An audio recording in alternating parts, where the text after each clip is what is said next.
celebrating the power of sisterhood and friendship. The Elijah Sisters is a weekly talk variety show. Hosted by real-life sisters Leya, Chantilly, and Angelique Elijah, this dynamic trio has hit the airwaves, sharing their incredible bond through candid conversations about everyday life, personal experiences, and select topics. The Elijah Sisters will empower and inspire women of all ages.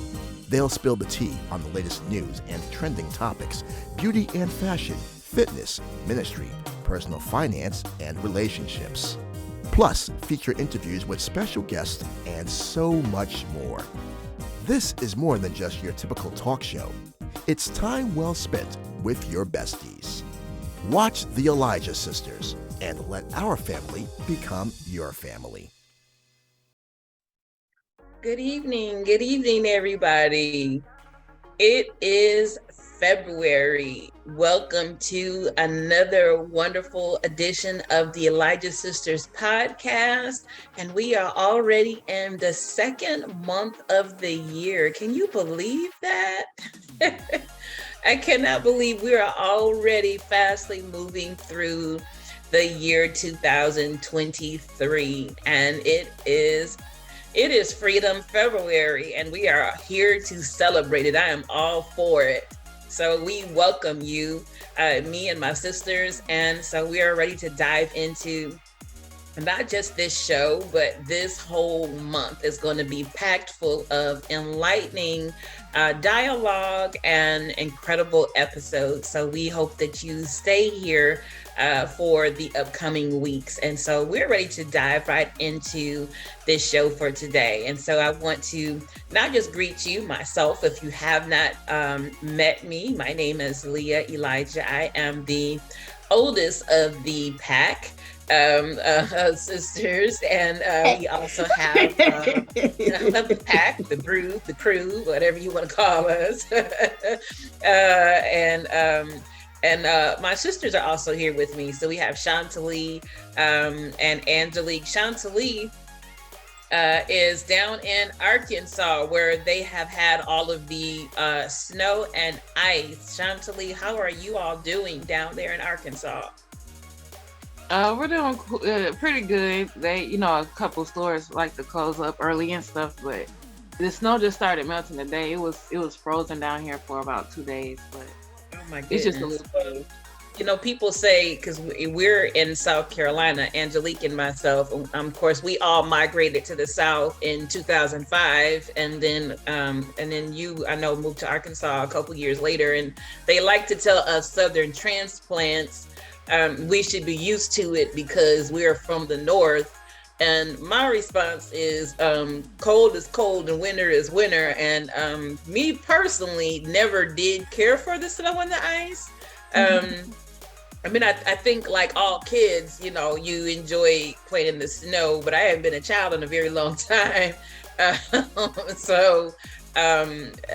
so when you're having to navigate through, driving in it and living in it, that's a whole different ball game. But we trust that you all just warm up and can do better there. But when you're in a southern state, the way that they handle it, it's different. When we're from Muskegon and dealing with snow and ice, the culture and how life handles it is very different than here. So like you say, the stores close up early, the schools shut down. That didn't happen in the way that we were growing up. So, when you get down here, if they say it's cold, if they say it's going to be snow, people get terrified and buy out the stores and close things. I'll never forget the first year that my kids were down here. And they had probably, it was so little snow, it just looked like it was dust on the ground. So it was not even maybe a quarter of an inch of snow. And I told my kids that the schools were closed, and my daughter literally thought that I was testing her to see if they would come back inside and not go to school. So she stood at the bus stop. She told her brother, she was like, nope, stay right here. And I was like, no, I promise. It's not a test. The school is closed. But they were Michiganders, so she couldn't even fathom how I could be telling her the school was closed due to snow. But that is how it is when you live in the South. So I'm sure to get better. So I would say I'm sure that your kids enjoy the snow day, but your kids are homeschooled, so it's probably a little bit different for them. But I'm sure they enjoyed the climate though. Did they get to go outside and play in the snow? Yeah, they like playing in the ice and the snow. Because I know, when y'all were visiting here, and it snowed last year, was it? And they were like, "It's snow!" And they were like so excited to go outside and play. And I'm like, I will take y'all enjoyment, but I let y'all have that.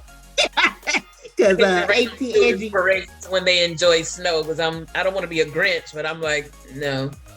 No, I don't even go play this stuff. But like, I get their enjoyment of it, especially because that's not something they see all the time. But it's like, once I had from age 10 to 20 of snow, it don't have the same.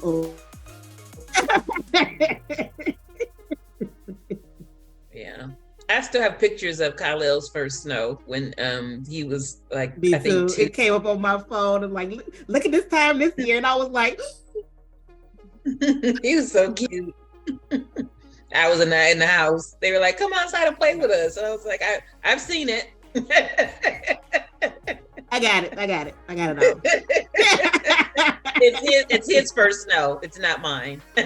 No, not even close. Yeah. Angelique, you were 20 the first time when we first moved to South Carolina? Yeah, because I turned 21 here. Oh, that's so precious. And now I'm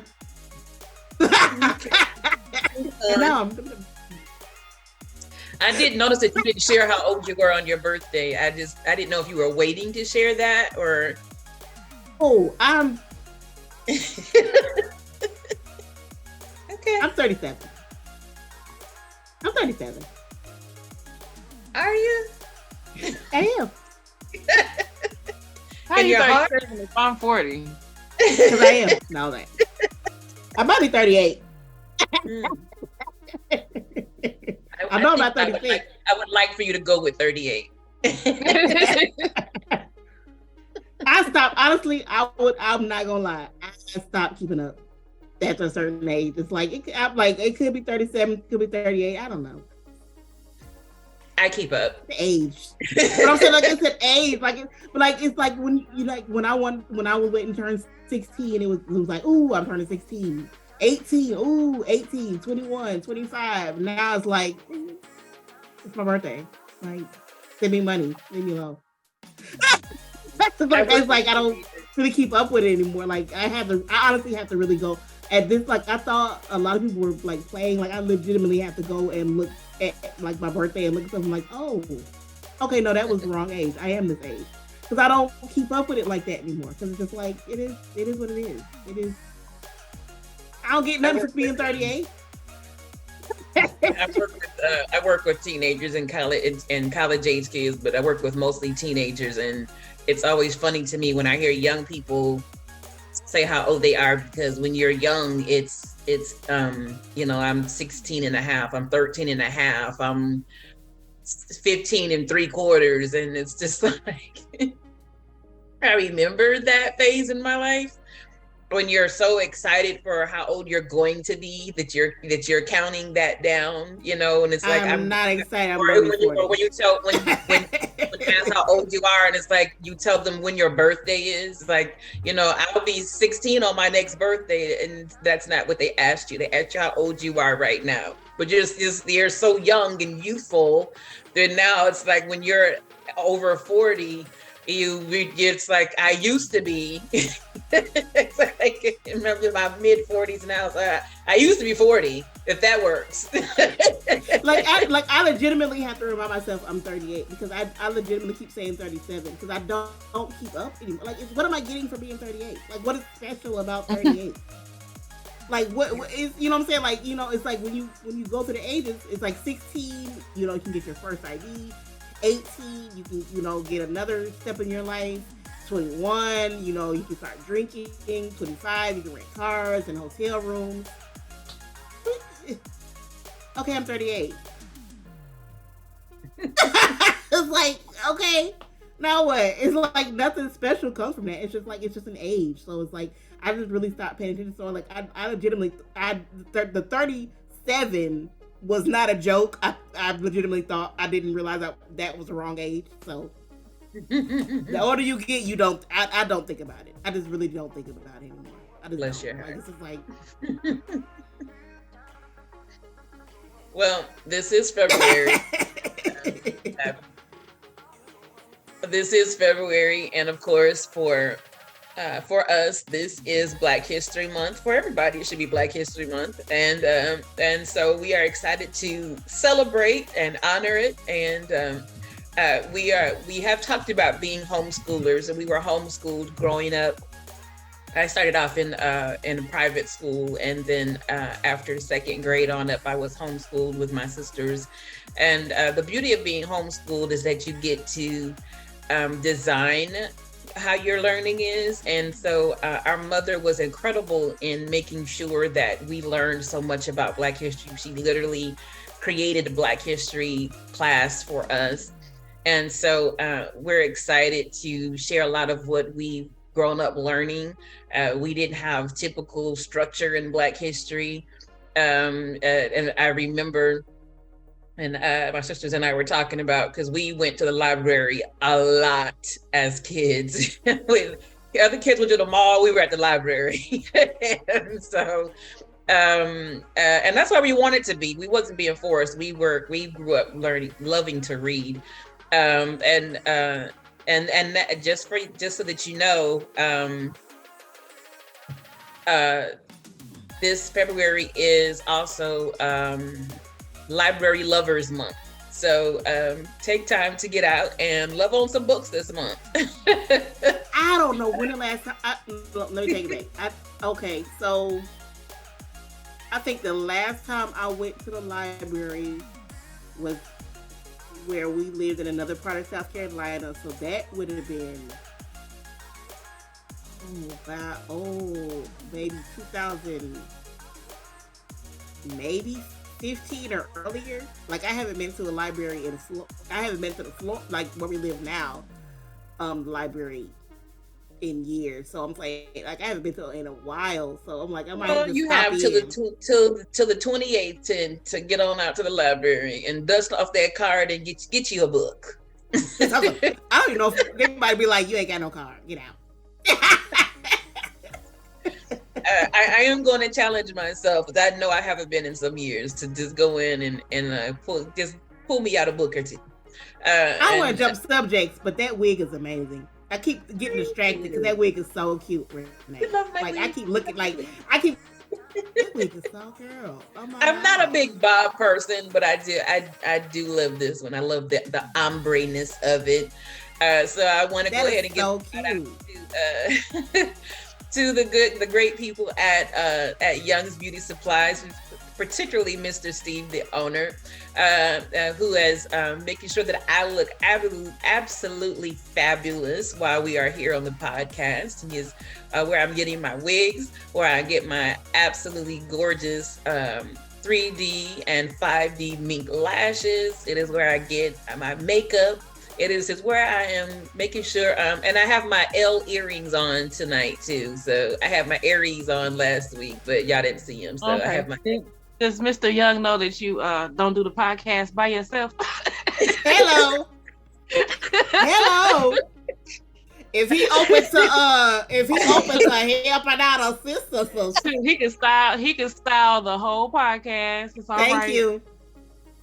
Because I'm looking for a good braid wig and some new wigs. They had some nice gray ones and some charcoals when I was in there last week. No, not gray, braided. I'm looking for braided. I did see some nice braided with some long braided ones when I was in there last week. Because I actually was almost bought one myself. I'm looking for. Have a website? I meant to go in there today, but I wasn't feeling up to walking around there. But I'm going to contact him. But Angelique has the phone number. We'll post that. We'll bring it up before the show is over with. And I'll just make sure that I give you the phone number later on this weekend. But I'm sure, because I know he was he might be watching now on the Twitter feed, but I know he was saying that he's going to follow us on Twitter. So yeah, you got the in, and I'm like, I don't really wear lashes. I like lashes, but I wear glasses, so I know, because when I wear my sunglasses, my eyelashes bother me so bad. Like I have to pull my sunglasses out. And now imagine having to do that, but you're doing something which you need to use. So I'm like, that's what I'm like. I like lashes. I love lashes. Like I love the look of lashes on me, but it's like I can't wear them with my glasses. I have to wear contacts, and I don't always want to put on contacts. I need to actually get some more contacts. But like, so I'm like, I have to do that same thing with my actual glasses, but I need to be able to see. So tell him I'm looking for hair, makeup, and jewelry. And I'll rock it. All my jewelry I wore for Daddy's concert, I got from there. All of. Oh, you did? No, I liked a lot of that. All of my jewelry I wore. Because we was in a room together. All the wigs I wore for Daddy's concert, I got from there. And you didn't tell me that. Yeah, all of my wigs I wore. And and I liked a lot of your looks that weekend. Yeah. Okay. I did. Okay. Yeah, give me a heads up. Tell them we be promoting. It is really not helpful that it's around the corner. That is not really good for my budget. Well, like, I'm not that far from where you are.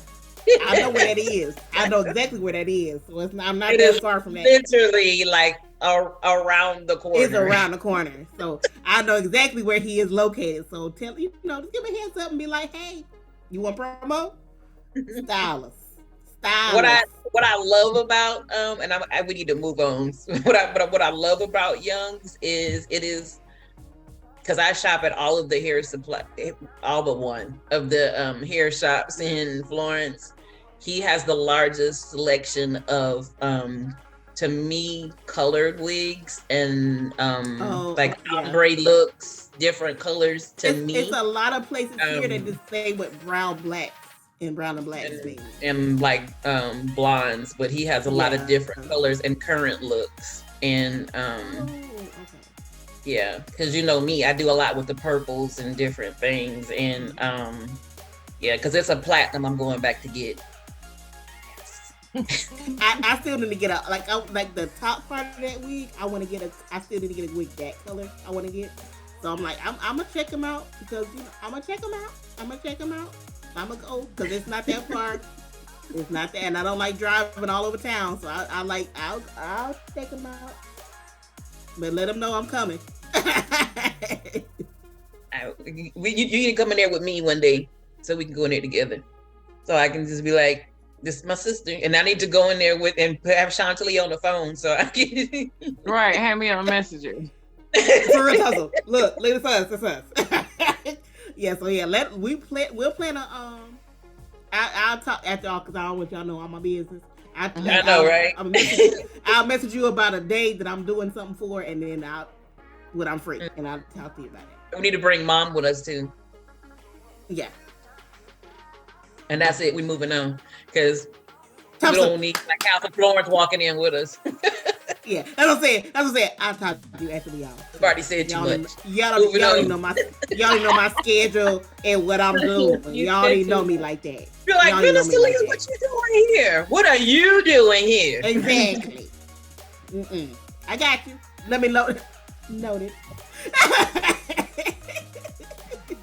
That wig is cute. I got an iPhone. People be trying to follow you around town. When I look down, I'm like, dang, Shawty wig look cute too. It is cute. That is cute, girl. And remind me before I forget also my sisters. It's a braided wig I need to send y'all. That's somebody I saw. You might as well go ahead and share your screen now. No, I'm not gonna share. Y'all need to see it because that's my girl. That's a sister conversation. But anyway, back to what I was saying, but we got horribly sidetracked. This is February. This is Black History Month, and so we are going to really be getting into a lot of Black history in a very personal way for us, and I believe in a very enlightening way for all of you all. So we're very excited. So this week is National Interfaith. This is National Interfaith Harmony Week. And so we wanted to make sure that we observe World that. Interfaith Harmony Week. World Interfaith. I know I get the world and national stuff. I kept saying that too. When I was doing the hashtag, I kept saying international. I was like, no. I know. It was World Interfaith Harmony Week. And so we wanted to make sure we observed that. And when I started to meditate, I just really saw that the two things blended together. And a lot of our ancestors and Black history leaders did a lot between faiths and led a lot of other first of all, we need to be honest in understanding that all of our Black history leaders, they wasn't all necessarily Christians. They didn't all necessarily go to First Missionary Baptist Church. I hate to tell you all that, but that didn't mean that they didn't love God. It didn't mean that they didn't serve God. It didn't mean that they didn't lead people to God. And so it's just, I believe that we grow more, we're strengthened more when we have more knowledge. And so understanding that people, number one, come from different backgrounds, understanding that some people our ancestors came from Africa, number one, understanding that 20% of those people that came from Africa were Muslim. Okay, so they wasn't necessarily what we would say Bible believing, that they were Muslim. They were from Muslim practicing and believing of Muslim faith countries. So they brought that here to the Americas when they came here to the United States. And so that continues on to this day. And then as people became missionaries, they became missionaries to other countries, but people just are of different faiths and different beliefs. And people also work with people of other faiths and other beliefs. I myself do. I have friends that believe differently than me. It doesn't mean that I don't serve with them, that I don't pray with them, that I don't lead with them. And it definitely doesn't mean that I don't love them. So we're going to learn a lot today. So we're going to talk about the importance of interfaith dialogue in our neighborhoods, in our society.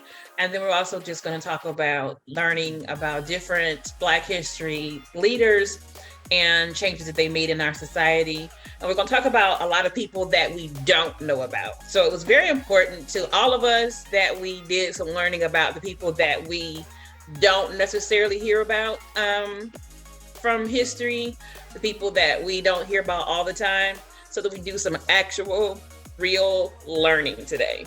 So I'm excited to just jump right on into our show.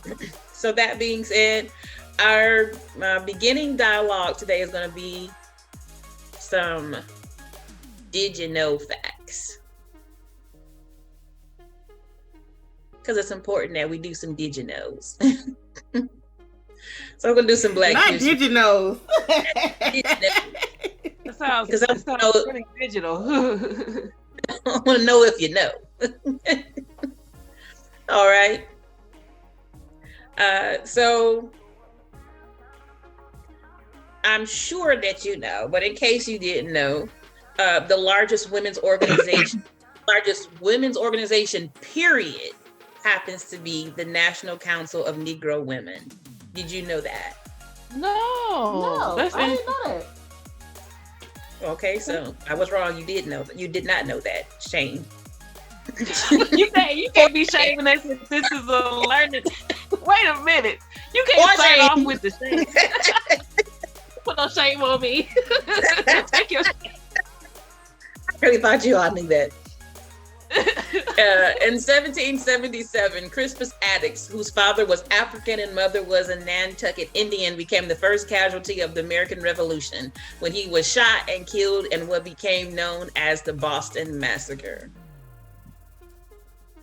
I ain't know that either. Okay. You doing deep Black history, folks. Doing some deep stuff. I want you to walk away with some stuff now. I walk out and be like, I learned so much. Alexander Lucius Twilight was the first African American to receive a college degree. He earned a bachelor's degree from Middlebury College in 1823. Actually did look. That's a Black name. All I heard was Lucius. Really? He got it in 1823. That was a long time ago.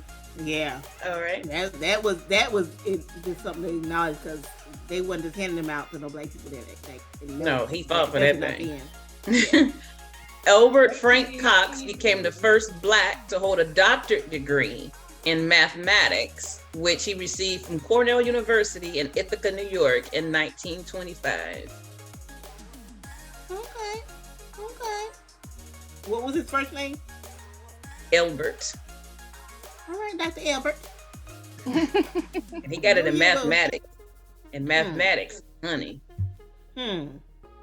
If there was ever something I was trying to not do in school, it was math. Math was not ever one of my favorite subjects. Like,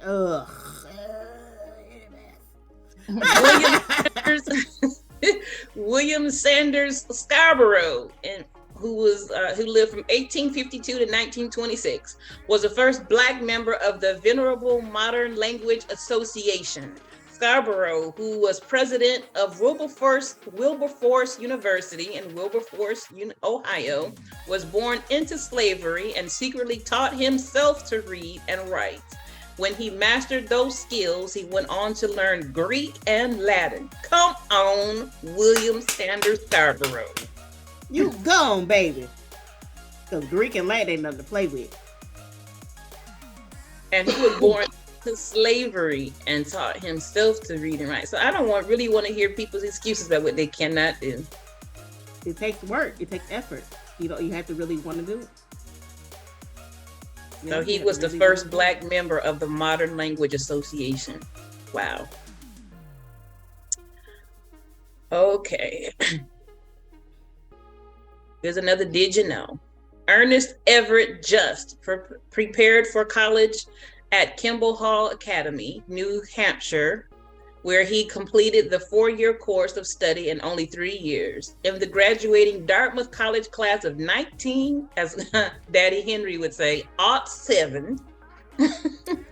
Ernest, y'all keep on bringing up Daddy Henry. I don't remember Daddy Henry.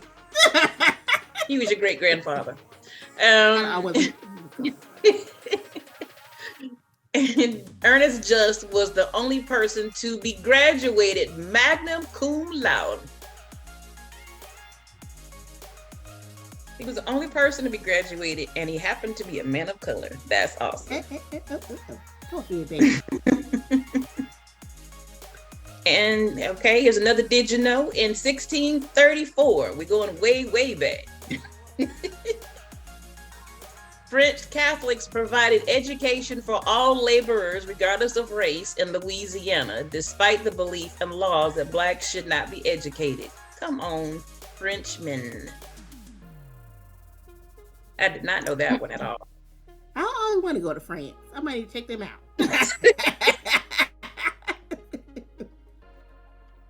That's some awesome information right there. I'm gonna look deeper into that.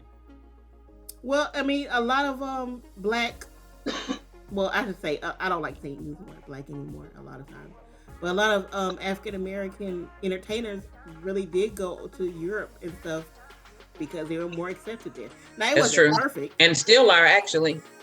It wasn't perfect, but they were more accepted there. You know, like I'm going blank on her name. But one of the dancers that I know we like, she went there. The kid went there. A lot of people went there because it was just like you can just be an entertainer and not a black person. You know, they're more open in certain ways. So, I can understand why France would do that. All right, here we go.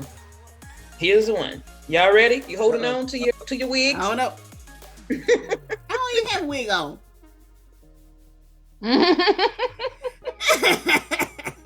All right. Did you know?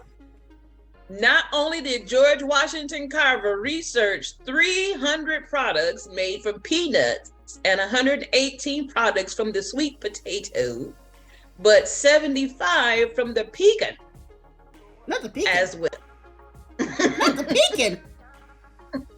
Not 75 from the pecan. From the pecan.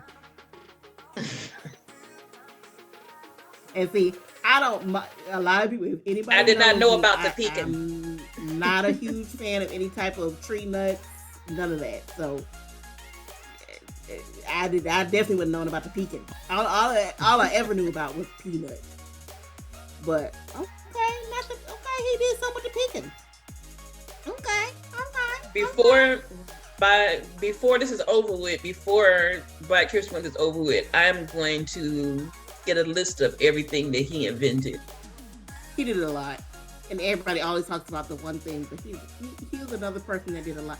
And I remember I watched I think it was I can't remember who did it, but they did a video, like a video, and they were like, it was like three or four people, and they're like, you can't use anything that African American people created or were a part of creating, like for like a certain amount of time. Maybe I can't remember if it was like a week or a month.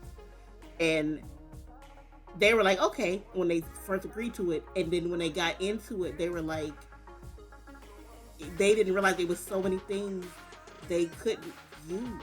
Like they couldn't use their phones, they couldn't use their computers, they couldn't use, because there was so many things, so I'm like, It's always fun to see, for me, it's always fun to see, like, I'm so tired of hearing this, okay, yeah, I don't want to hear about peanut butter. We did more than peanut butter. So, I'm definitely going to look into more of him, because I didn't know about the pecan. And I didn't know anything about the sweet potato. I knew about the sweet potatoes, but I did not know about the pecan or the pecan. Yeah. So I'm like, I'm definitely going to... Not the pecan or the pecan. The pecan. You know where you're from. Neither one. So I'm gonna look into. I'm definitely gonna look into more and seeing what exactly the things were. Because I'm like, really, he's another person that's like MLK. That's like the one thing. So I'm like, yeah, he did more than peanut butter, y'all. So I'm like, I'm definitely gonna look into more. I'm gonna take for my people. I'm gonna definitely look into more what he did. That's right. All right, y'all ready for another Did You Know? I don't know if I'm ready for more Did You Know, because my Did You Knows, I feel so bad. Xavier University, a historically Black college in Louisiana, has one of the highest success rates in the country in getting their graduates into medical school. That is awesome. I actually thought about going to Xavier University when I was younger. I ain't gonna lie, because of who I am, and I'm a self-proclaimed nerd. When you said Xavier University, you knew that one. The first thing came to my mind X-Men. was X-Men. X-Men, me too. The first thing I thought was X-Men. Oh Lord! Because that was his name. It was Xavier. So, but I knew you weren't talking about the X-Men because I was not talking about X-Men. No. But that's my mind first was like, look at that. So we not talking about X-Men. Yeah, like you was gonna say something serious. Because that's all I heard. Like when she said Xavier, I was like, I couldn't stop thinking about X-Men. I know. But I do like that a popular franchise is more than likely named after that. Because sure. You can't make me believe that didn't come from that. Somebody thought of that. Somebody heard it, so. But I do like that's the name of the school. I do like that that's the name of a black. I thought she school. said Xavier, not Xavier though. It's the same. It's Xavier. It's depends on how how proper you are. Because some people say Xavier, some people say Xavier, but it's literally spelled the same way. All right. Here's something that's going to make you feel downright proud. Dr. Daniel Hale Williams was born in Pennsylvania and attended medical school in Chicago, where he had received his MD in 1883. He founded the Provident Hospital in Chicago in 1891, the oldest freestanding Black-owned hospital in the United States. Dr. Williams was also the only African American in a group of 100 charter members of the American College of Surgeons in 1913. Go. Proud to be Black. I love to hear, like, even if stuff that I might have heard, or I just love to hear new stuff about Black. Like, I forgot that about the hospital. I knew that about him as a surgeon, but I forgot that about the hospital. Mm-hmm. Like, I love that. Like, I love to hear more stuff. Like, I'm a big thing of, we come from more than slaves, especially the older you are. It's like, I didn't come from a slave. It's not possible. So I would have descended directly from somebody that, was something else. So I was like, I love to hear more about what we did. What did we do? All right. We did stuff. Here's something we did. Benjamin Bradley, a slave, was employed at a printing office and later at the Annapolis Naval Academy. In the 1840s, he developed a steam engine for a warship. Unable to patent his work, he sold it and used the proceeds to purchase his freedom.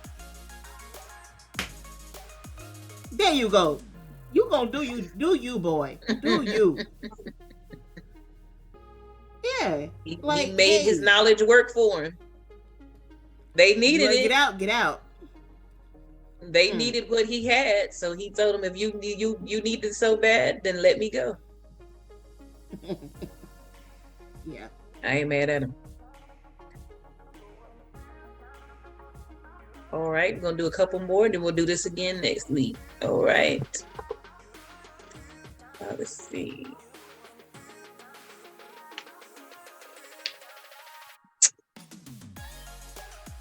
Otis Boykin's most noteworthy invention was an electrical mechanism created in 1955 as a regulating unit for the heart pacemaker.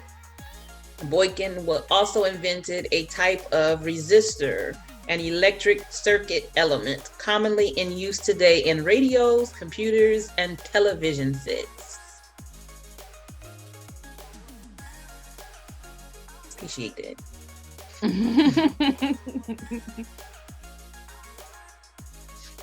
All right. Did you know the first Blacks to settle in this one? I read this earlier and I was shocked. I did not know this. The first Blacks to settle in Alabama were Moors that arrived with the Spanish in 1540, 80 years before the Pilgrims. So what does that tell us?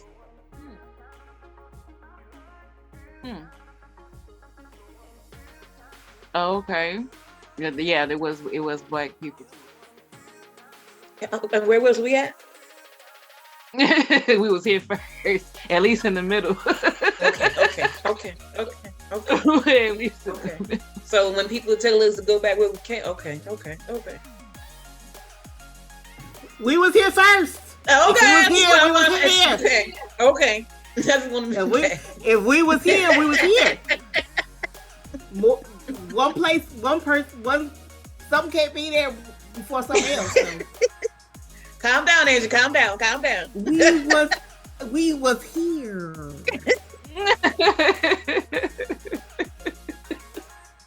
Cause you ain't gonna work. You go back where you come from, and I go back where I come from, and we'll see where we go first. You take the first step, you turn around, I'm still gonna be here. For real, because if I go back where I come from, I just go back to my house. You go back where you come from, you you go back to them Caucasus. Caucasus.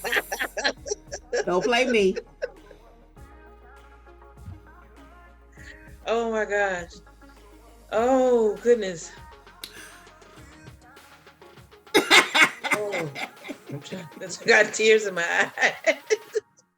Cause I'm saying you don't want to go back to that argument. My mama she taught me too much. She talked about too much. Oh. I know too much. All right. Did you know of the estimated 35,000 cowboys that worked the ranches and rode the trails of the American West frontier? 5,000 to 9,000 or more were Black. They participated in almost all of the drives northward and were assigned to every job except that of trail boss.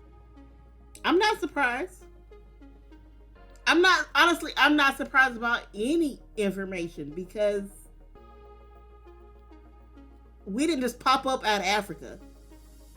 So we were around. We were everywhere. So I'm like, I'm not surprised. We was hanging around and our people were doing stuff and around and I'm not surprised. Why wouldn't they have been doing that?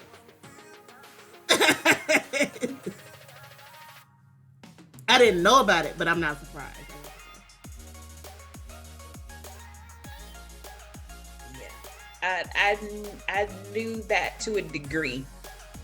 Yeah, I should say that phrase. Mm-hmm. Yeah, like I didn't know the details and the 100% just in that, but it's not a surprising thing. Like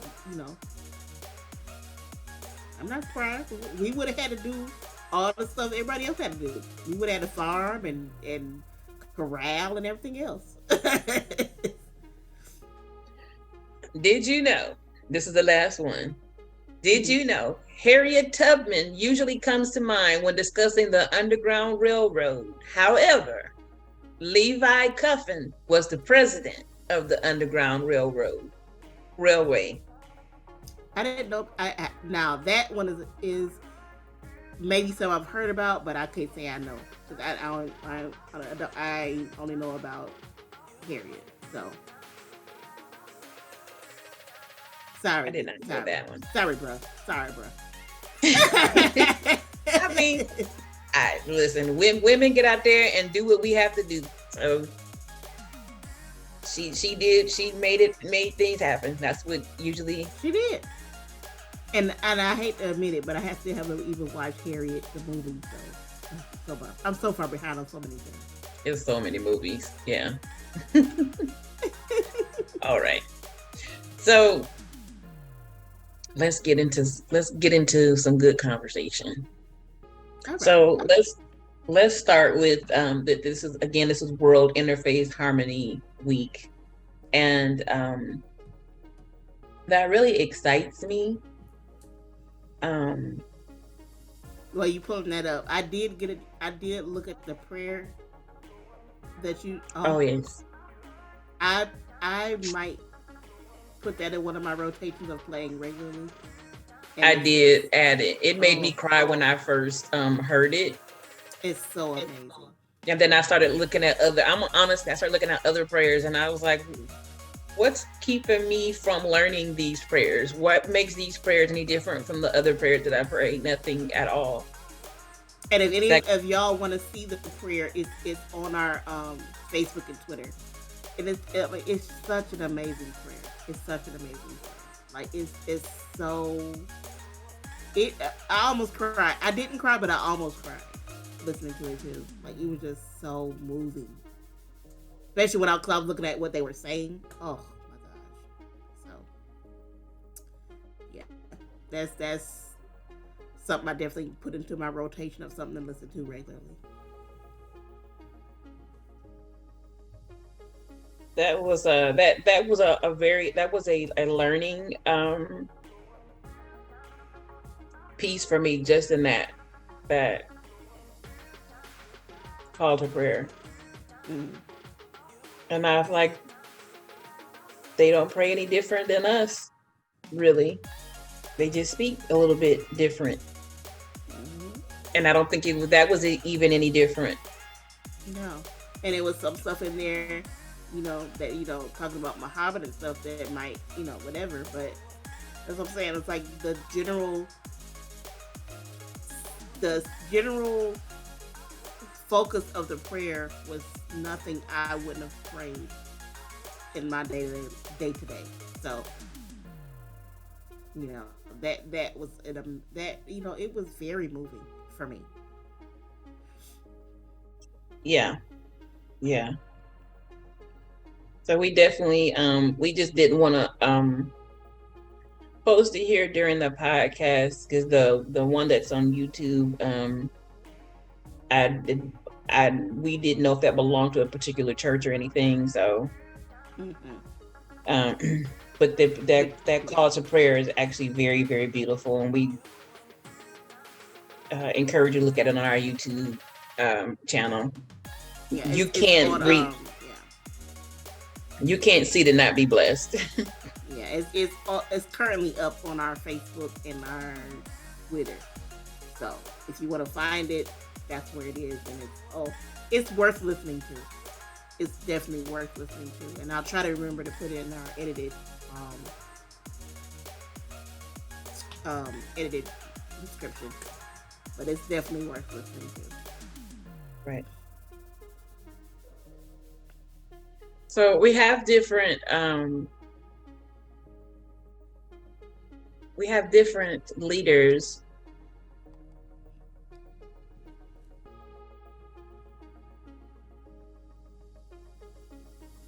The screen wants to do crazy things when I need it not to. Oh, don't you just love computers? We love computers. Absolutely love it. Thank you, whoever. Thank you for the first person who created computers. Thank you for everything you did. I don't want to complain about it because it is amazing what we can do with them. But amazing. Here we go. All right. So we're gonna go through and I just am welcoming my sisters into dialogue with me. A dialogue with different people that were, to me, faith-based, and different leaders who changed, to me, the atmosphere, the course of faith, and to me, were just strong in what they did. One of the first things I want to talk about, though, is the first African Baptist church, which was founded in 1773.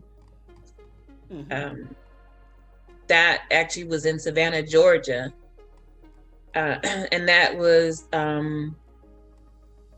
its sanctuary was completed in 1859 and is noted in its official history as one of the, I think it is the first Black church there in Georgia. And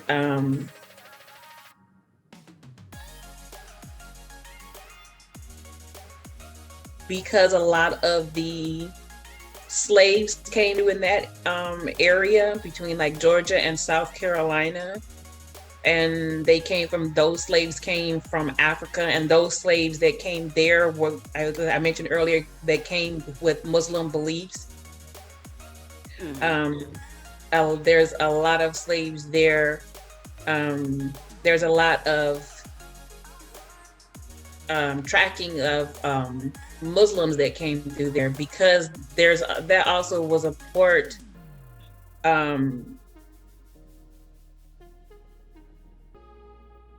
of slaves that came through there through the part of the Underground Railroad as well.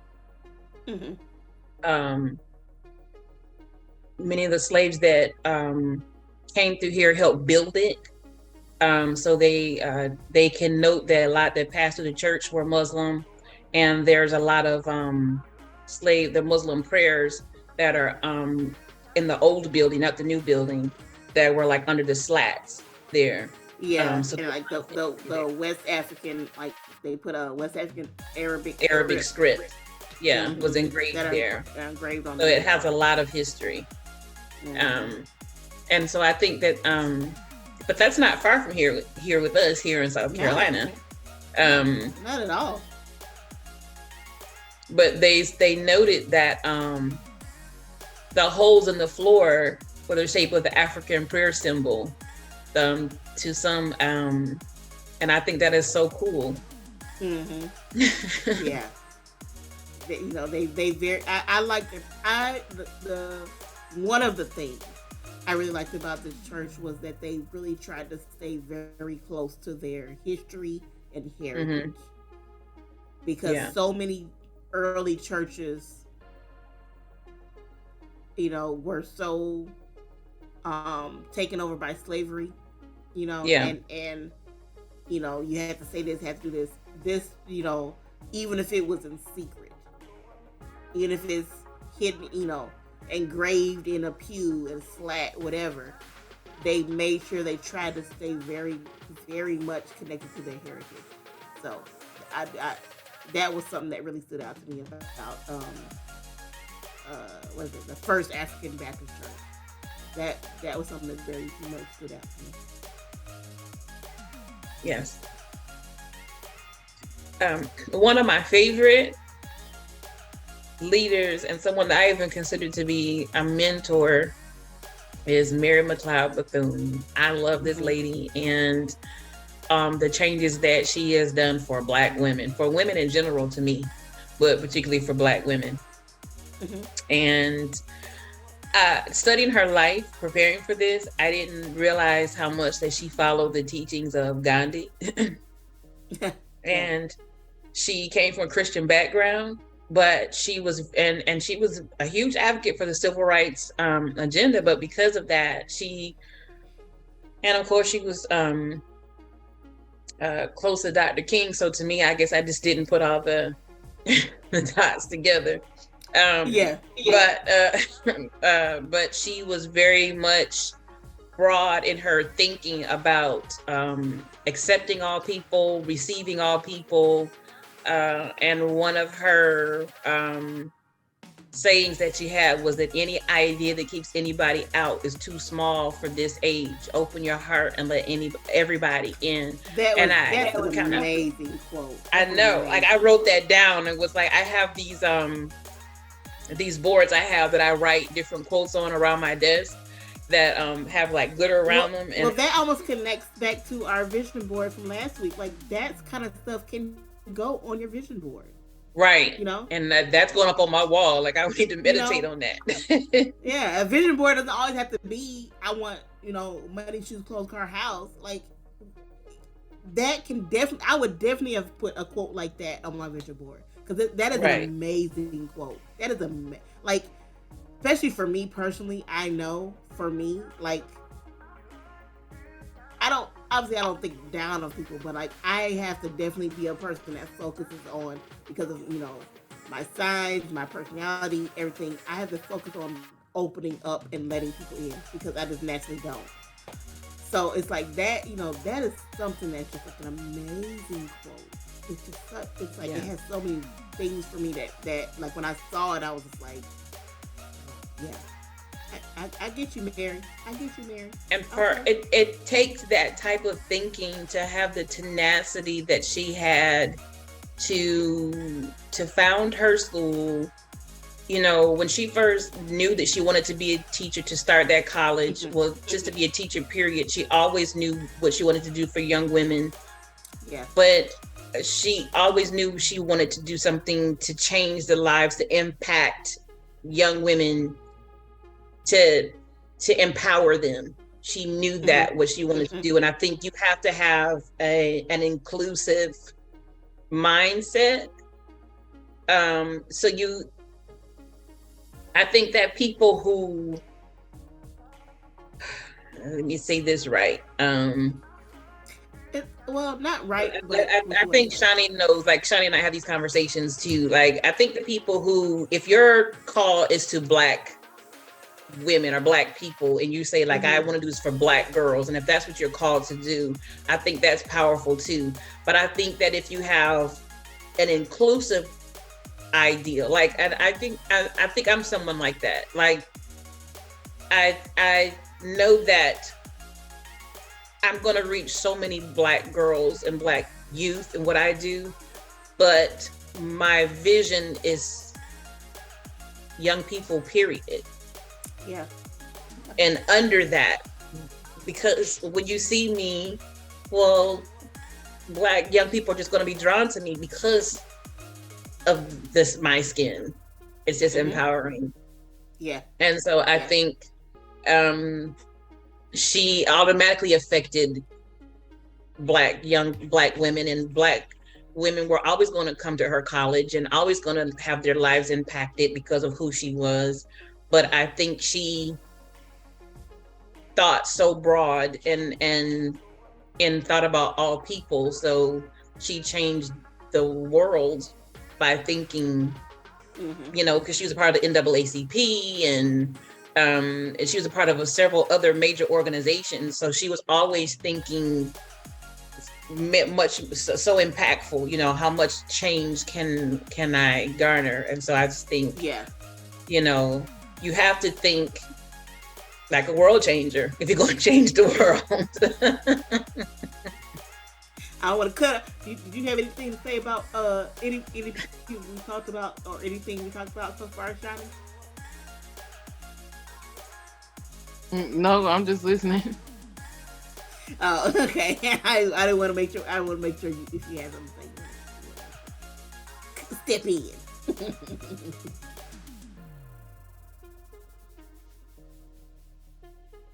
I think the next with Mary McLeod, it actually made me want to study even more in depth about her life. That honestly, that quote made me want to look more into her, if nothing else, because of course, you know, y'all all know our mother.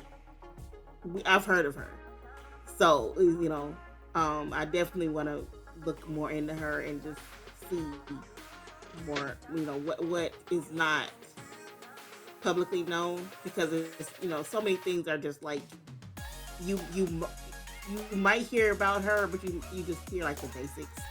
So like I definitely want to hear more about her. That's you know, not just that.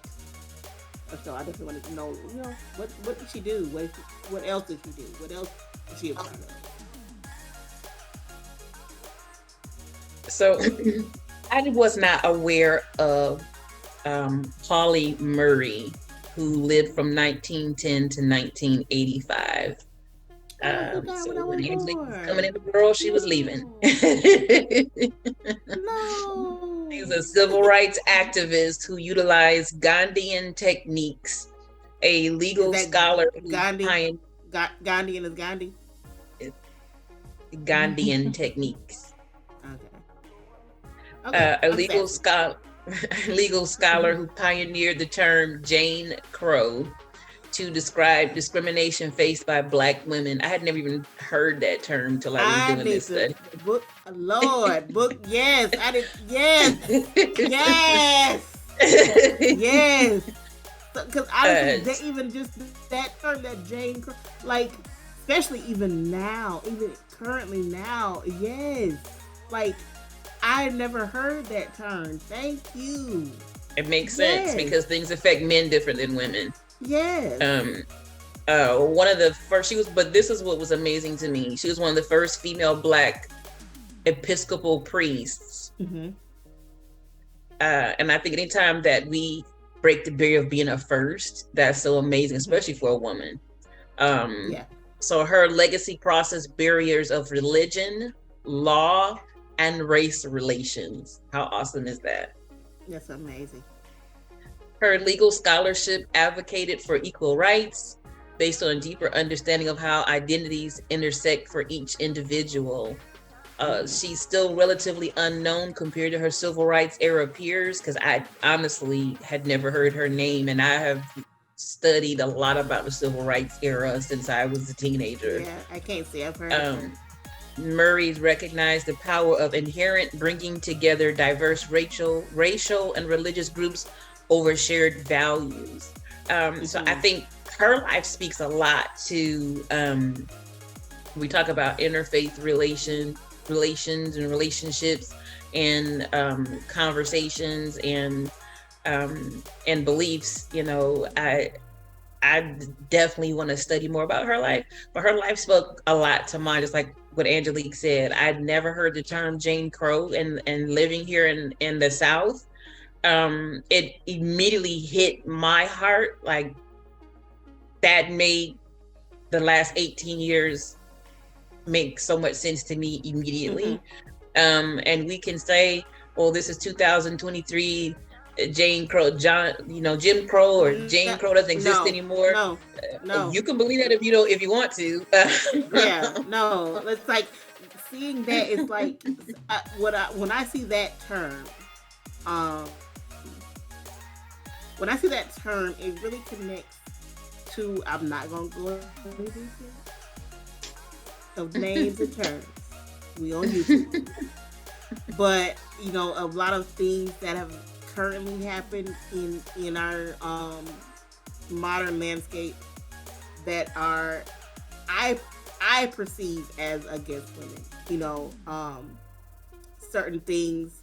I'll say it this way: Roe v. Wade. I'm not gonna say anything detailed, but that having issue with that. Whatever my beliefs are, I'm not gonna. If somebody asks me, I'll tell them. I don't hide it. But and just so many. I put it this way: when I really look at laws and things that are trying to be passed, and when I see so many things that affect strictly women, it really takes me, especially as a black woman, because I'm I'm a black woman. It really, Jane Crow is fitting because it's just so many things. It doesn't affect everybody. It doesn't affect men. It doesn't so many things. So it's just like seeing that's just like, hey, this is really just for us, for me. And I've never heard that. For me to never have heard that term, and she only passed the year I was born, like, right. It's almost, it's almost saying, yeah, she's proven what it is. She passed the year I was born, and I've never heard the term Jane Crow. So she's, right. It's kind of proving that the issue, So, yeah. And she wasn't young because she was born in 1910. No. And so she put in some work. I've grown up hearing Jim Crow. I know Jim Crow. I've never heard Jane Crow. And I'm going to definitely look more into that because I'm like, Jane Crow relates to me specifically. So I'm definitely going to look into more into that. Definitely. Because I'm just like, hey, anything about a black woman, I'm definitely going to look. Let me dig.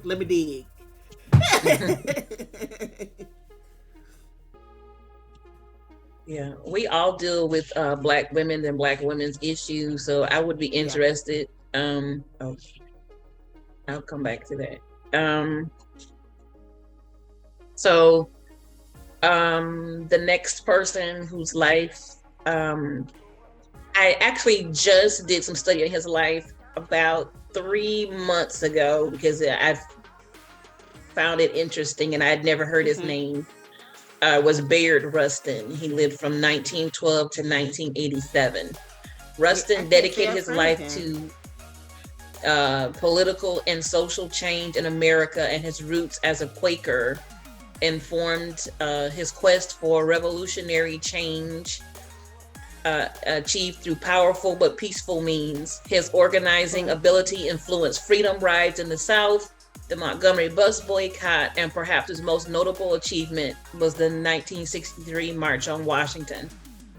Throughout his life and work, Rustin sought diverse coalitions, sharing common values, even across differing worldviews. And I think the most important thing to know about Bayard's life, one of the reasons why I think a lot of people don't know his name, but know his work, like what he did, he was very much behind the scenes. He was actually hidden. The truth is the truth. He was actually very, very close to Dr. King, but they were very good friends. But when it was time for his name to be mentioned, it was, I can't let people know that I know you because Bayard was gay. This was the 60s. He was a black gay man. Yeah. And it wasn't hidden. He wasn't, but it wasn't 2023. Yeah, he was. People knew he was gay, but it wasn't like now. So it wasn't. Back then. Yeah. You didn't associate with gay men if you wasn't gay. No, you couldn't have. You couldn't have. You couldn't have. And that wouldn't have been. People were telling Dr. King, you can't be seen with him. That won't be good for your reputation. So, when I saw that, my first thought was, if I should say that. You could ask later, and so just do a vague. Ask later. It's like you had to pick his not like we don't. He wasn't with the white women, right? So, yeah. I mean, he I wasn't. Didn't know you was gonna go there with it. That's true. I mean, I was saying he had to pick his fights. Like, are you gonna fight for black people? Are you gonna fight for LGBT? But he did choose another fight on top of the fight. So I mean,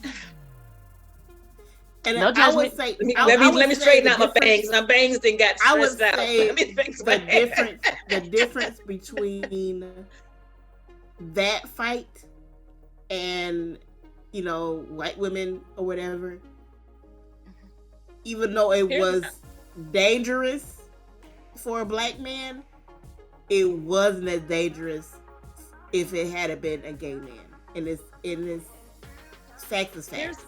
Here's my feeling about that. And this is my feeling today. And you can be my friend and not be my friend. You can have me preach in your church, not have me preach in your church. I really don't care. Here's my feeling about that. It's one thing to fight his fight. It's something else to say, this is my friend. Yeah. All he had to say was, this is my friend. Yeah, and that's the thing. It's like, you didn't have to say, this is my gay friend. So, well, that's what I'm saying was people knew he was. That's what I'm saying. It was known. Yeah. So, but what I'm saying is, I have gay friends. I have lesbian friends. I have friends who are trans. I have friends who have friends who are Buddhist. I have friends who are Jehovah's Witness. I have friends who walk all different types of paths. That's their path. Mm-hmm. But I will never deny those are my friends. If you saw us in public or you see us talking on social media, and I have a friend who's openly transgender, and someone saw us in a conversation, and it was, and someone said to me, do you know the person is transgender? And what does that mean? The person. I don't have a problem with that at all. So to me, that's just, but what I said about the women was just like, that was common knowledge too. So I'm just saying his life was his life and his fights were his fights. But I'm saying, were you in his ear about the women he was sleeping with was my only thing. Were you telling him what was good for him on every front? That was my only point. Yeah, not just the adultery, but the adultery with, not just adultery, but adultery with, all right. Like, draw the line right here, pal. Now this is too much.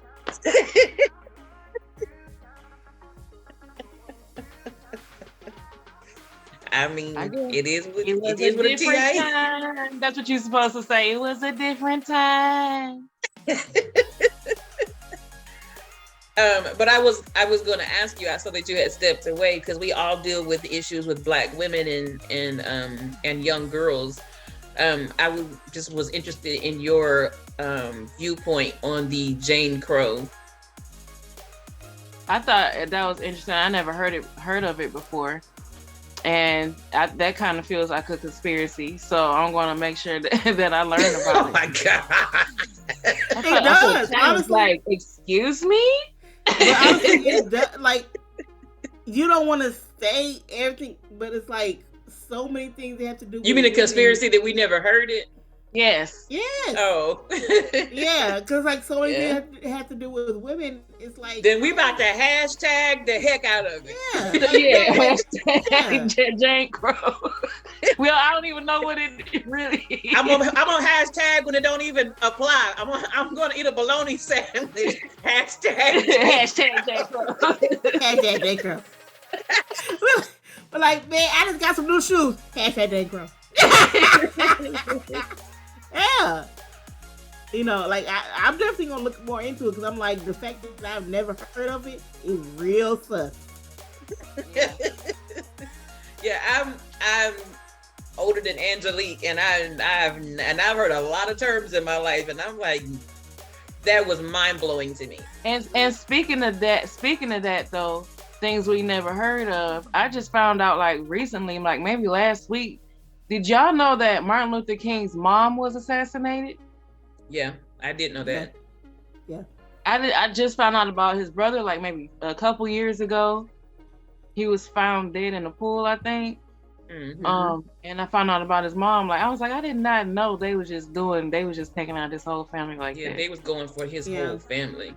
You have to, that's what I'm saying, you have to look at if something happens to one person, it's one thing. But it's like when you start seeing other family members, you gotta have to start buying into the conspiracy at some point. And be like, well, let me dig in, because I'm like, this is kind of odd. Everybody? Okay. And I was like, his mom? And I think this was after he passed away. Yeah. Yeah, it was. It was. Mm-hmm. That's with nobody's mama. I mean, come on. That's when. And not long after he died either. No, that's when you. And how often have we heard that? Think about that. That's when you start getting into. Has that been in any of the movies? Nope. No. Nope. Because there's been a whole lot of movies. I saw a movie and they talked about something happening. Like the last movie I saw that was pertaining to him, it was about what happened to him, and then it was like something happened to his like daughter and stuff like that, but nothing happened to his mom. It didn't go back. It went forward.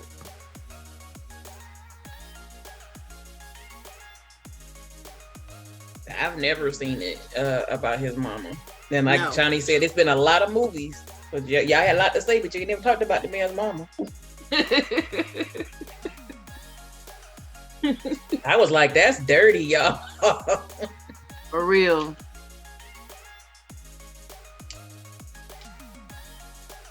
But yeah, I think we should really do an episode just talking about that Jane Crow. Yeah. We're gonna have to talk about it. When was it established? I look at the astrology happening on that date. Yeah, get deep up into that.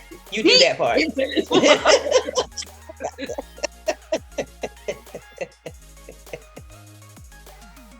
We owe it to her. We owe it to Miss Pauli.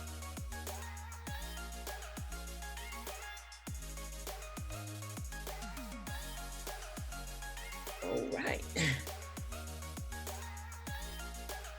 Maybe we'll do that for next month for Women's History. That'll be good.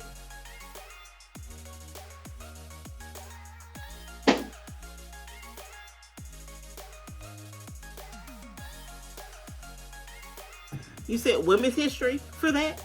Mm-hmm.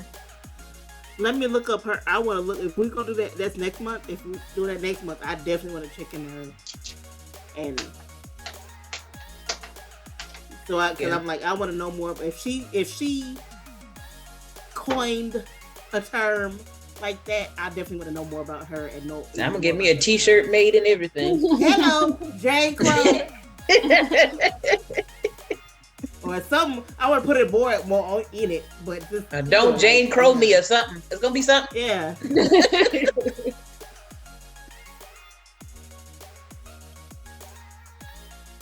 Oh my goodness. Y'all to make my stomach hurt. I didn't laugh so hard.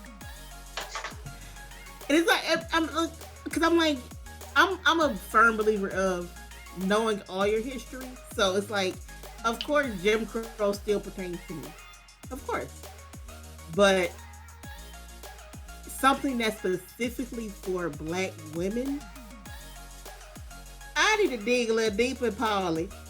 I need to know some more what you was talking about, because I'm like, yes, I the fact that she even thought to say Jane Crow would be like Black, to even in her time to say, no, Black women face things different than the world. We need a separate term for us, So I definitely want to dig deeper into her. So I might make some notes and look into that, and we might bring her up. Some whatever, first, second, third episode into next month. We'll get it there. Well, ask our viewers what they think. Who's listening? Let me see if I can pull up some. Ooh. What I had open was hot. It was a little overheated. I don't see any chats yet. And y'all need to commentate, like, and subscribe. Okay. We gonna start saying that in the beginning of our videos. Cause y'all, I see so many people, hear some people like, oh, I like y'all stuff. Like, comment, and subscribe. Yes. Subscribe. Because we need that. Yeah, but I haven't seen new comments, but all right now, y'all had lots to say last week. Exactly. Come on, y'all don't come up. Don't be talking about some later. Y'all mention people later. I like y'all show, and I had to say, nope. Say when we on live.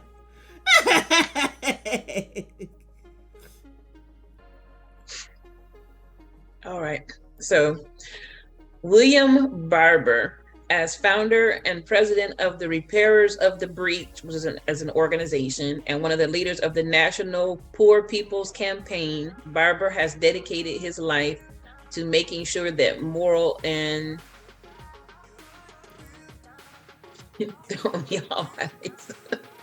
moral and spiritual values are at the forefront of political and social change in America in this time.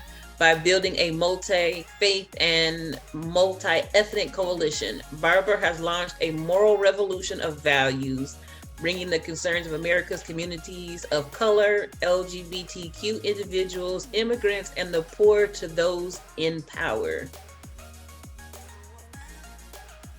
So I did some looking into, I know, right? And of course, this is still ongoing. This is actually a newer organization. Okay, so I just wanted to, because you didn't have a year on this one, so I was going to ask you when this was. Yeah, so I wanted to read their mission because I actually was very impressed by that. So the Repairers of the Breach organization, Repairers of the Breach seeks to build a moral agenda rooted in the framework that uplifts our deepest moral and constitutional values to redeem the heart and soul of our country.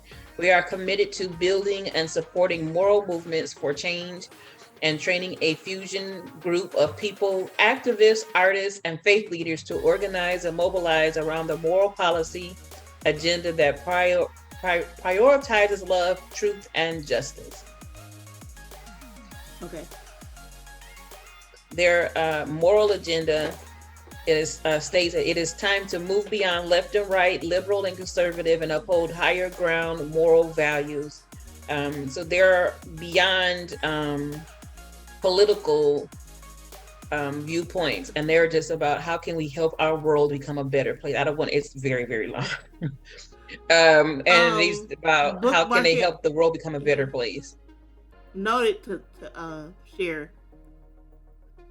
Okay, yeah. But I looked at their website earlier, and they're doing so much good. I mean, they and they're very much about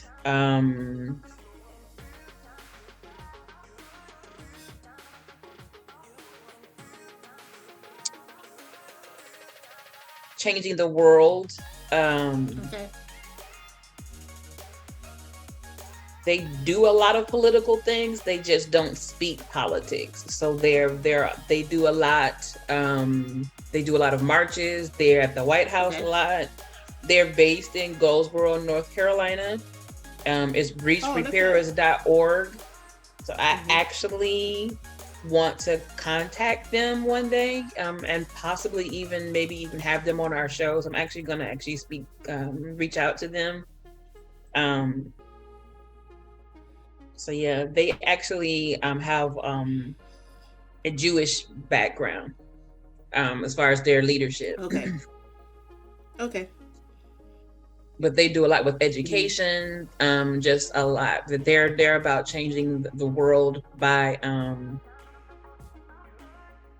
knowing who you are and then taking your place and making change that way. So and knowing your rights. And so I was very empowered just by reading their website. Made me feel awesome.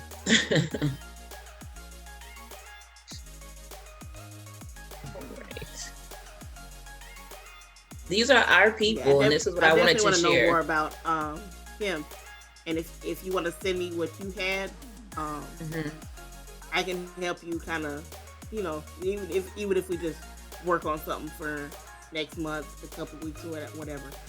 I definitely want to put something about him up, especially if it's recent. Alrighty. Because what you said about him was amazing. All right. I definitely want to share about Angel Kyoto Williams, because we're talking about interfaith.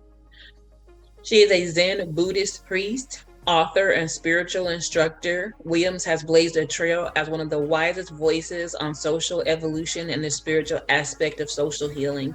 Rooted in the Buddhist tradition, her work has reached across worldviews to encourage transformative practices around race, love, and self-worth. Her own personal spiritual story has opened the space for others to pursue their own healing work in communities across the country.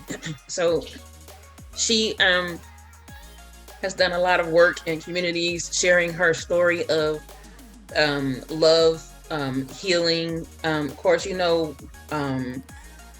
Buddhist faith is so much about love, oneness, humanity.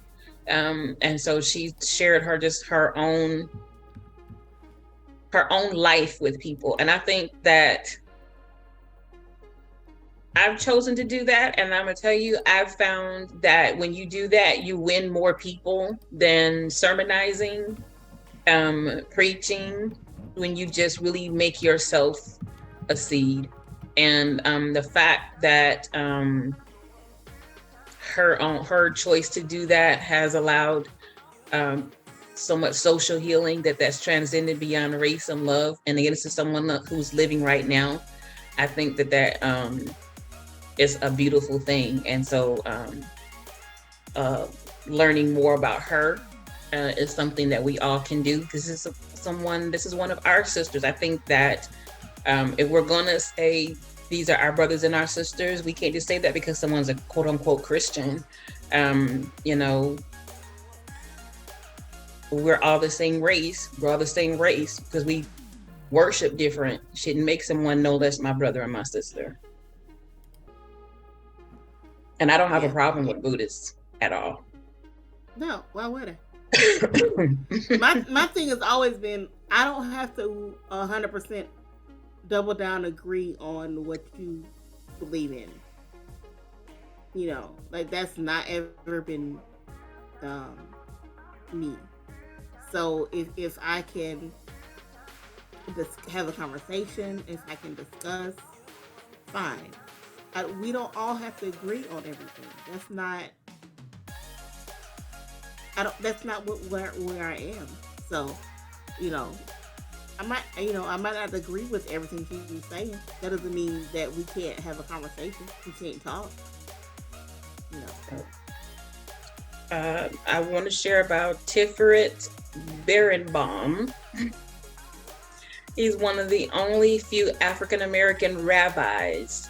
I wasn't aware of that. Berenbaum has dedicated her career to both exploring the deep spiritual dimensions of Judaism and in connecting Jewish and African-American communities in urban areas across the country, leading with a sense of Rashmanos or mercy. Berenbaum has become a young leader for racial justice within the Jewish community. I didn't get to go as deep into her life as I would like to, because I added this at the last minute, but I want to do a little bit more. I do know that just when I was doing some work in Colombia a couple years ago for an event, and I got to speak to some of the rabbis there, because I rented the Jewish Center there for an event, and they were telling me that they really want to work with more African Americans, and they want to get past the they want to break down the racial barrier. I know here in South Carolina anyway, and I want to believe that that is so for the rest of our country. And I want to be a part of allowing that to happen. And when I saw this, it just kind of triggered something for me. So I'm actually going to put a pin in this. And next week we're going to talk about women. So I'm going to bring her back up next week. So I have more to talk about. And her purdy. But I want to be a part of seeing changes and a unification between all different faiths and beliefs, because it's so easy. I know I've done work with the Greek Orthodox Church. I've worked with Lutherans. I've worked with the Presbyterian Church. I've done some work with the Catholic Church, and learning about other faiths. Honestly, that is such a fun thing to do when we can all come together. And I'm going to speed this up a little bit. Some of these I'll just attach to other weeks. Yeah. This has been so exciting. We got off a little bit on other conversations, which is fine. That is fine.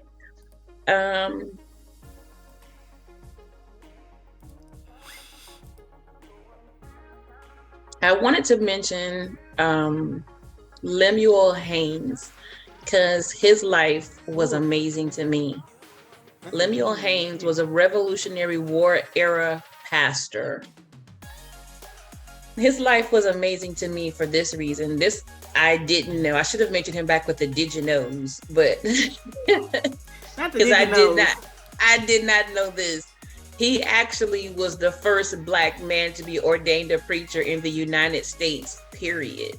And he led mostly white congregations in the New England area. And during his 40-year ministry career, he was a Calvinist minister. And so that was just amazing for me to read about him. And again, anytime I read a first, that always stands out to me. Now he was mixed, so I'm assuming that may have had something to do with it. And also he was adopted by white parents, so he was raised by white people. Okay, so he had a little bit more of a an advantage. Yeah, he had a little bit of a curve. Yeah, but his parents taught him God, gave him God, and he fell in love with God. And he started preaching very early, and he pastored multiple churches in his time of ministry. And the churches he pastored loved, but what I appreciated was the churches he pastored loved, honored, and respected him, but they treated him like a Black man. Mm-hmm. and honored him as that in his lifetime. And I think that is just important to really know those type of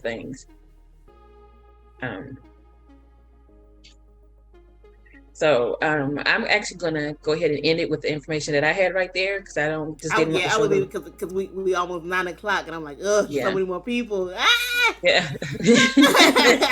Next week, our emphasis is going to be on women and Black health and wellness, and that's going to be really fun and enlightening. So we encourage you to join us next week.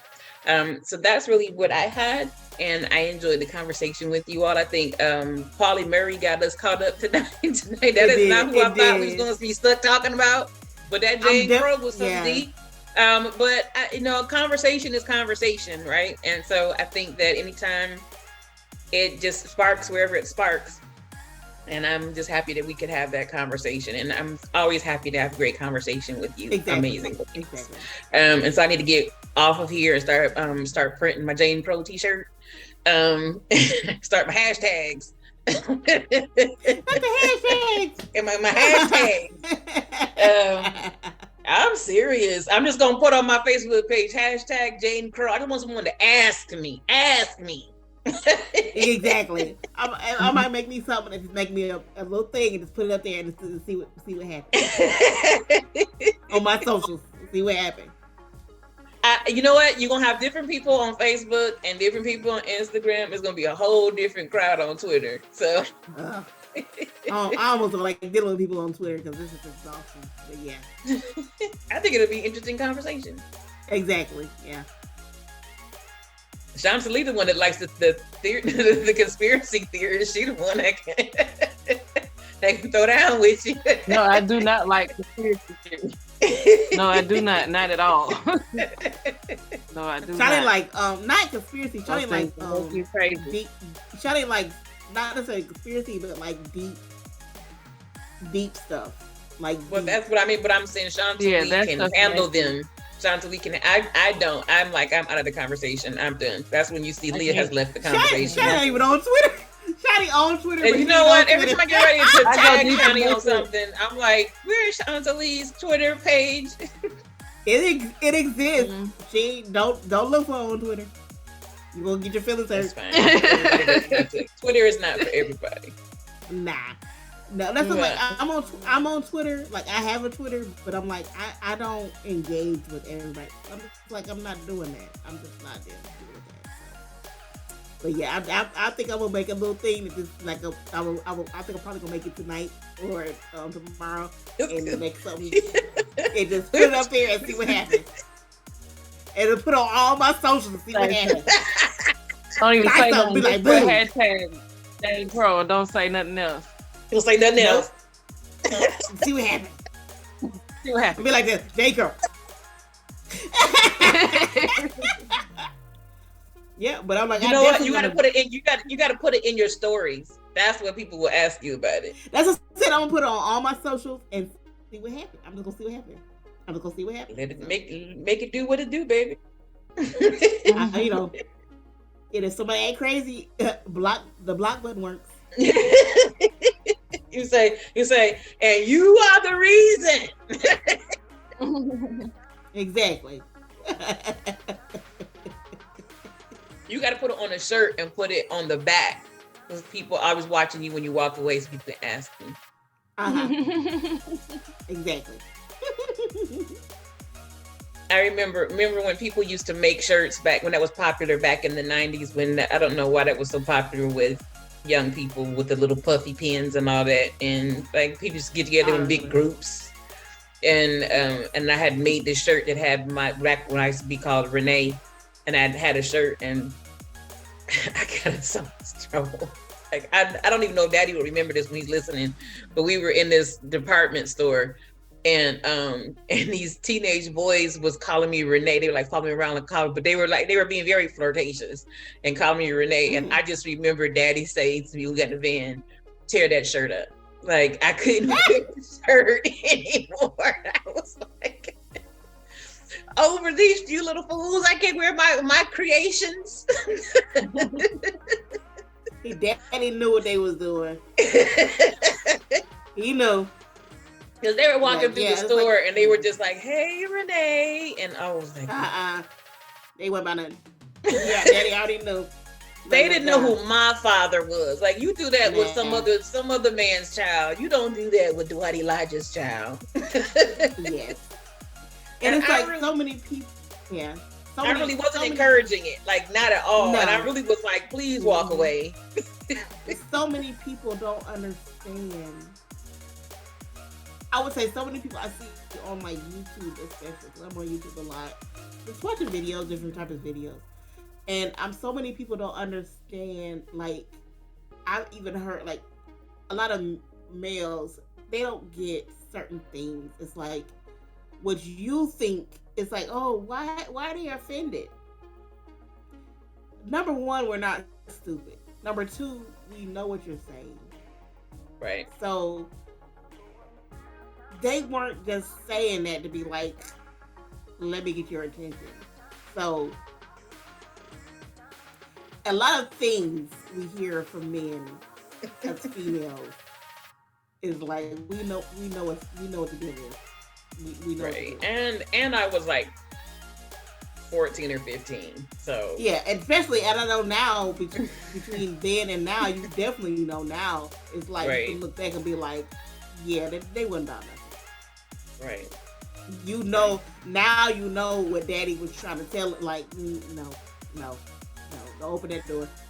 So yeah, so many different things. Right. That's a whole nother. That's a whole nother. We about to ladies. Deep Jane Crow. It's been a great time of talking. We have enjoyed you all. We welcome you back with us next Friday at the same time, and we just can't wait to have this conversation with you all once again. It's been a great show. So I'm gonna go ahead and sign off. I'm Leah. I'm Shani. Are you Shani? You like you barely there. I know. Well, let's restart. Go. I want liveliness. It was authentically what it was. No, I want lively. I don't want authentic. I want lively. She gonna Nene Leaks with you. She gonna tell you, I said what I said. I said what I said.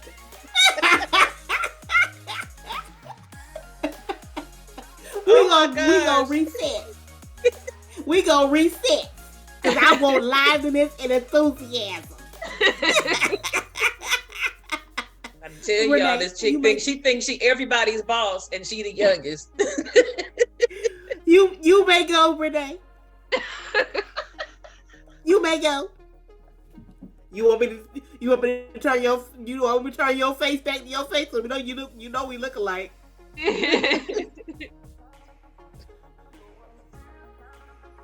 It's technically the Sabbath, so I'm going to gonna hold my mule. I'm gonna see you Sunday. I'm Leah. I'm Shani. And I'm Angelique. Thank you for letting our family be your family. You have a wonderful night.